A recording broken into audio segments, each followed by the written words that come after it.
The fire in the grate breathes with that soft patience it finds on long winter evenings. Logs glow, then sigh and fall in on themselves. Now and then a spark climbs up the chimney and disappears at once. Outside, the window glass has turned completely dark, and if someone wiped away the thin mist with a sleeve, they would see the night pressed closely to the other side. Near the hearth, a small pan is warming. From time to time, a thin ribbon of steam rises from its rim and vanishes into the half-dark. If you took off the lid and leaned closer, you would see a dark, thick liquid moving slowly like a polished piece of wood being rocked in someone's hands. The smell is chocolate. Not the sharp snap of a bar, not the rustle of foil, but something deeper and rounder.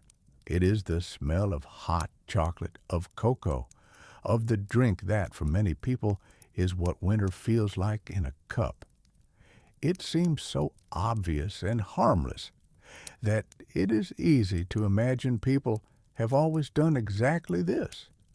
Sat through long evenings with a mug in their hands and a blanket over their knees. But like everything that looks simple, hot chocolate has taken a long and twisting road to reach this quiet room.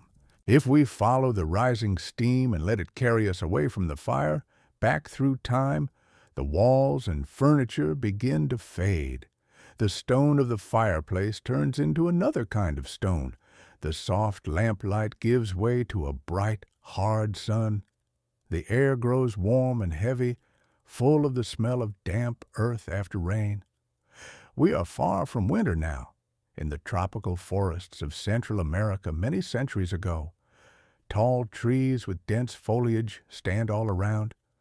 Between them grow shorter trees with pale, smooth trunks, and along their branches and stems hang strange pods. Open one, and you will find rows of pale seeds, each wrapped in sweet white pulp. These are cacao trees for the peoples who lived here long before Europeans arrived. The Maya, the Aztec, and their neighbors, these trees were not just useful plants. They were woven into stories about gods and creation, about gifts brought down from the heavens. If someone tasted one raw seed, the flavor would surprise them. It is not sweet, and not much like the chocolate we know. But if the beans are dried and roasted, then ground between stones to a smooth paste and mixed with water, something new appears, a dark, bitter drink the Maya called xocoatl, bitter water. For them and for the Aztecs, this was not a children's treat. It was serious, sometimes sacred. It could be drunk hot or cold, frothed by pouring it from one vessel to another until a thick cap of foam formed on top. Some early texts say quite plainly, a good chocolate should be foamy. To get that foam, jugs were lifted high, the stream of liquid was poured from above with a practiced hand. Not so different from the way a modern barista stretches milk into a soft crown. This drink was not flavored with sugar. There was no sugar, but with chili, flowers, vanilla, and blossoms of the sapote tree. Each ruler had his own favorite blend. One chronicler says the Aztec ruler Moctezuma drank dozens of cups of chocolate a day, tiny cups, more like our espresso, as a mark of strength and status. Nobles, rulers, and warriors drank it most often. Ordinary people had it more rarely. In rituals, it was offered to the gods. In diplomacy, it was served as an honor. Cacao beans themselves were also money. A handful could buy food or cloth. A bag could pay for many important things. For many centuries, this world went its way without Europe knowing it existed. But in the early 16th century, sails appeared on the horizon. Spanish ships came to these coasts. Soldiers, priests, and merchants stepped ashore. With them came disease, steel, and a new kind of hunger, a hunger for land, for gold, and soon enough for the crops local people knew how to grow. Among the unfamiliar things the newcomers saw was this dark, bitter drink made from ground cacao. The first written descriptions admit honestly, it tastes more like ground almonds, bitter but invigorating. Some found it repulsive, too strong, too strange, nothing like the wine they knew. Others were curious. They watched how it was prepared, asked nobles for their recipes, tasted again, and began to experiment. Honey and cane sugar were added to soften the bitterness. The chili was reduced or left out. Cinnamon and vanilla, already familiar in Europe, were stirred in. Slowly, a new flavor took shape, more comfortable for European palates, but still a long way from the instant cocoa in paper sachets. Cacao beans were loaded onto ships and carried across the ocean. In Spain, then in France, Italy, and England, chocolate houses began to open, places where people drank chocolate much as they drank coffee in coffee houses. In Madrid and Seville, it was served very thick, almost like a sauce, in small, delicate cups. In Paris, a court physician wrote an entire treatise on the benefits of hot chocolate for the liver, the stomach, and melancholy.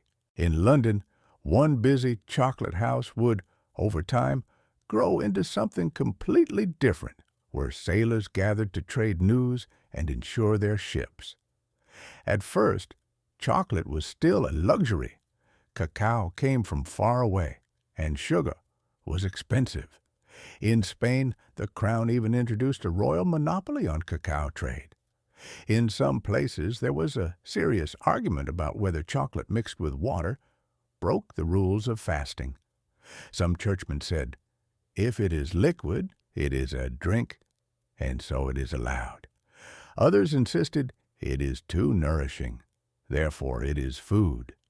In a few convents, the story goes, they solved the problem practically.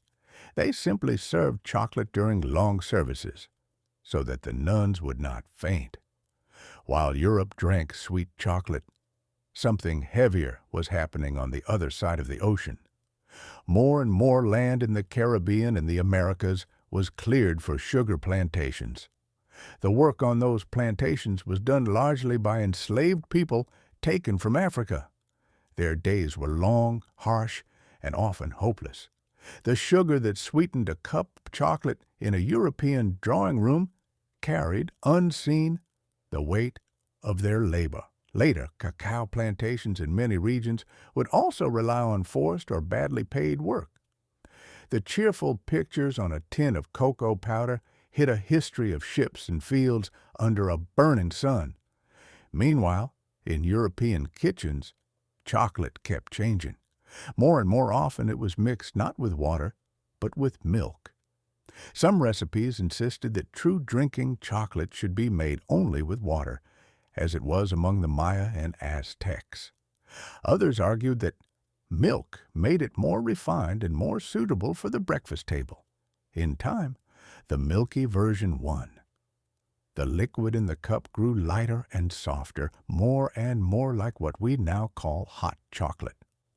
By the 18th century, well-to-do families in London and Paris might begin the day with a cup of chocolate instead of coffee or tea. In engravings from that era, one can see a servant holding a special chocolate pot, tall, with a long handle and a little hole in the lid. Into that hole went a wooden stick used to froth the drink. The soft knocking of that stick against the sides of the pot was as much a part of morning as the crackle of the kitchen fire. Inventors then built presses to squeeze some of the fat, cocoa butter, out of the cocoa mass.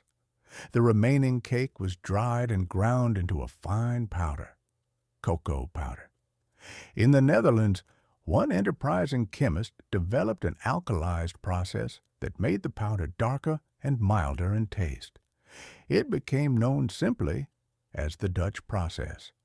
Powder was easier to store and ship than whole beans or solid paste. It could be mixed with sugar and milk to make ready blends or folded into cakes and biscuits. Factories and brand names appeared, many of which still look out at us today from bars and tins and kitchen cupboards. For hot chocolate, this meant two things. First, the drink became more accessible to people who had neither the time nor the tools to grind beans by hand. Second, it grew simpler. Instead of roasting and grinding cacao, and sometimes instead of melting whole bars, many households could make a cup just by stirring a spoonful of powder into hot milk or water. In some homes, this was done by hand. In others, small machines with levers and paddles began to appear, whisking the drink for you. The result was lighter than the thick drinking chocolate of earlier times, but far quicker and cheaper. Cup by cup, chocolate moved from aristocratic parlors into ordinary kitchens. By the early 20th century, hot chocolate had become, in many places, a friendly neighbor to coffee and tea.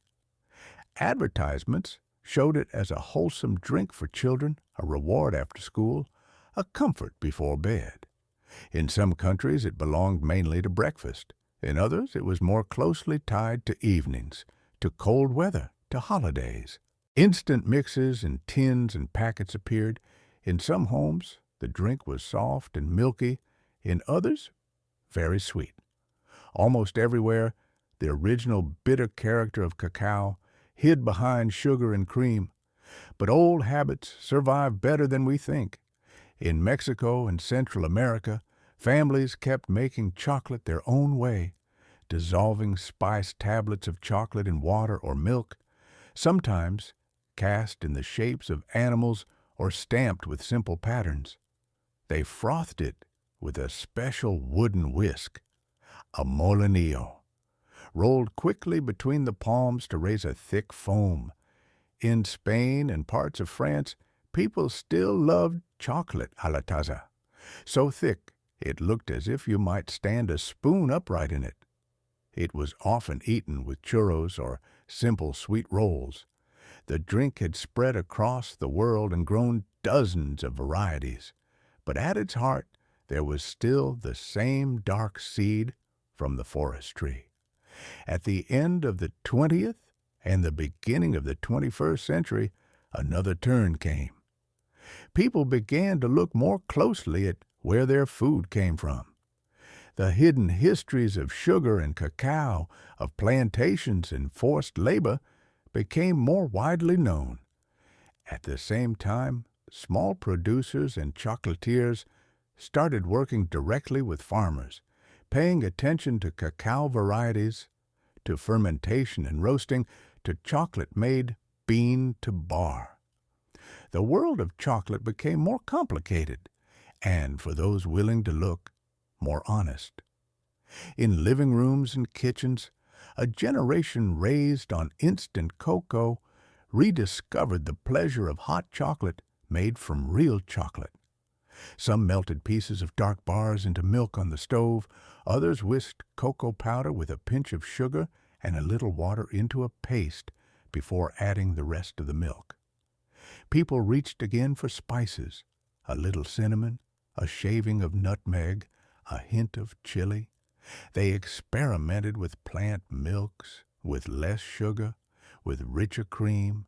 Without quite meaning to, they were drawing a wide, slow circle back towards the more intense drinks of the past. Now, if we return to our quiet room and look at the small pan by the fire, we can see that all those centuries sit gently in the steam. The dark, glossy surface that trembles slightly when the pan is lifted owes something to ancient American forests, to royal courts and busy ports, to factories and family kitchens. Most people who drink hot chocolate on a winter evening think of none of this. They think of the weight of the mug in their hands, of how the first sip softens the air in their chest, of the snow at the window and the lamp beside the chair. But knowing a little of this path adds a quiet extra note to the flavor. the hint of bitterness that sometimes hides behind the sweetness, and the warmth that seems to reach not only the mouth, but somehow the heart as well. Both make more sense when we remember the long pattern behind them. A cup of hot chocolate becomes not only a private comfort, but also a small edible map of history. As the fire in the grate sinks lower, as the logs become more ember than flame, someone in the room reaches for the pan and tilts it carefully, pouring out the last servings. For a moment, as everyone leans in and the same deep, chocolate-rich steam rises toward their faces, time itself seems to fold a little. Ancient fields and modern factories, royal breakfasts and children's bedtime treats all gather quietly into the circle of this evening. And if, at this point, anyone feels they do not just want to hear about this drink, but to taste it, there is a simple way to do that. Many books and cooks have argued about the proper way to make hot chocolate. Some insist on water, some on milk. Some demand very dark chocolate only, others swear by a softer milk bar. No single recipe can honestly claim to be the one true heir of history. Yet, if you look at enough of them, the same lines begin to appear. From those, we can build a quiet, reliable version.